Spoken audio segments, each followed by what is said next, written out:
उत्तराखंड चुनाव में जहां कांग्रेस को लगातार कड़ी शिकस्त मिलती रही, तो बीजेपी ने अपने नाम कई रिकॉर्ड दर्ज किए।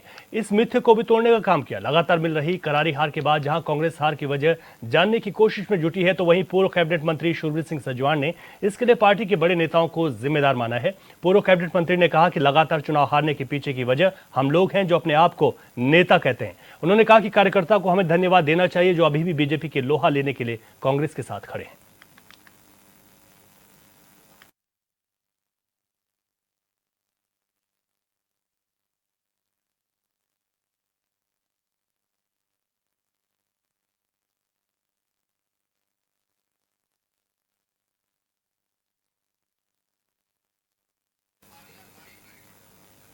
अधिक जानकारी के साथ हमारे संवाददाता योगेश आर्य हमारे साथ लाइव जुड़ गए हैं। योगेश, जिस तरीके से शूरवीर सिंह सजवाण इस बात को कह रहे हैं कि बड़े नेता जिम्मेदार हैं हार के, कैसे ऐसे में पार्टी आगे बढ़ पाएगी, और जो ये बयान है इसके बाद किस तरीके की चर्चाएं हैं कांग्रेस के भीतर?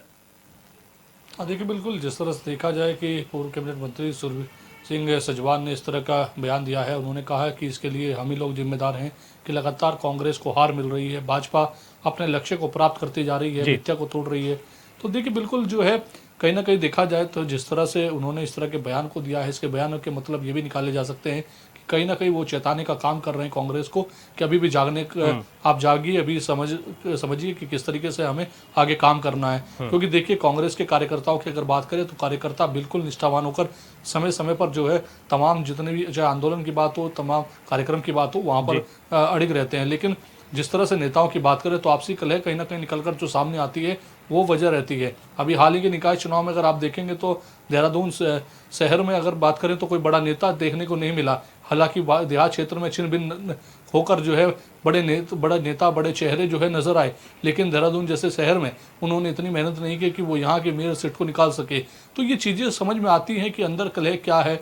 और कहीं ना कहीं कार्यकर्ता जब आपके पास निष्ठावान होकर काम कर रहा है, उस समय में जब उनके पास मौका है भारतीय जनता पार्टी जैसे सत्ता दल पार्टी के साथ जाने का, उसके बावजूद भी वो आपके साथ अड़िग हैं, आपके साथ हम निष्ठावान होकर कांग्रेस के लिए काम कर रहे हैं। लेकिन जब जब हार मिलती है तब तक समीक्षा की जाती है, लेकिन उससे पहले ये समीक्षा नहीं होती कि आखिरकार जो नाराज हैं उनको कैसे मनाया जाए, कैसे किया जाए कि सब लोग साथ रहें। तो निश्चित तौर पर कहीं ना कहीं उन्होंने सटीक सवाल उठाया है। और योगेश, शूरवीर सिंह सजवाण के बयान के बाद क्या कांग्रेस के किसी और बड़े नेता का इस पूरे प्रकरण पर बयान सामने निकल कर आया? देखिए, नहीं, अभी तक हालांकि इस बयान को लेकर अभी तक किसी ने कोई टिप्पणी नहीं की है, कोई अपनी प्रतिक्रिया नहीं दी है। लेकिन ये बिल्कुल रवि समझने की आवश्यकता है कि जो उन्होंने बयान दिया है कि वो क्या जो उन्होंने खुद पर भी सवाल उठाए, उस पर उन्होंने यही नहीं कि सभी तमाम नेताओं पर सवाल उठाए तो उसमें अपने आप को बाहर रखा। उन्होंने कहा कि हम लोग इसके लिए जिम्मेदार हैं कि हम लोग पहले समीक्षा नहीं करते, अपने लोगों को मनाने का काम नहीं करते, जो लोग इधर उधर भागने का काम करते हैं उन लोगों की मन की पीड़ा को जानने का काम नहीं करते। और यही वजह है कि जब जब समय चुनाव का आता है उस समय बीजेपी अपनी जो लक्ष्य है उसमें कामयाब हो पाती है, अपने प्लानिंग पर कामयाब हो पाती है, और हम लोग जो है अंदर ही कलह के चलते। ठीक है योगेश, आप बने रहेगा हमारे साथ। केदार सिंह रावत, भारतीय जनता पार्टी के पूर्व विधायक, इस वक्त हमारे साथ जुड़ गए हैं। केदार सिंह रावत जी, आपका बहुत स्वागत है चैनल पर। कांग्रेस के बड़े नेता ही खुद इस बात को मान रहे हैं कि हमारी हार के जिम्मेदार हम खुद हैं। भारतीय जनता पार्टी की क्या प्रतिक्रिया है इस बात को लेकर? अब देखिए, ये तो उनका अपने पार्टी का मामला है जी, और पार्टी नेतृत्व का मामला है। लेकिन अच्छी बात है, जिम्मेदारी तो अगर महसूस कर रहे हैं बड़े नेता तो जिम्मेदारी तो होती है, आगे वाले आदमी की जिम्मेदारी होती है। लोकतंत्र में तो निर्णय तो जनता का होता है, लेकिन जिम्मेदारी जो है अपनी बात को जनता के सामने किस तरह से रखा, किस तरह से नहीं रखा, जी जी, उसके लिए जो है नेतृत्व तो जिम्मेदार होता है। जिम्मेदारी अगर स्वीकार कर रहे हैं तो अच्छी बात है।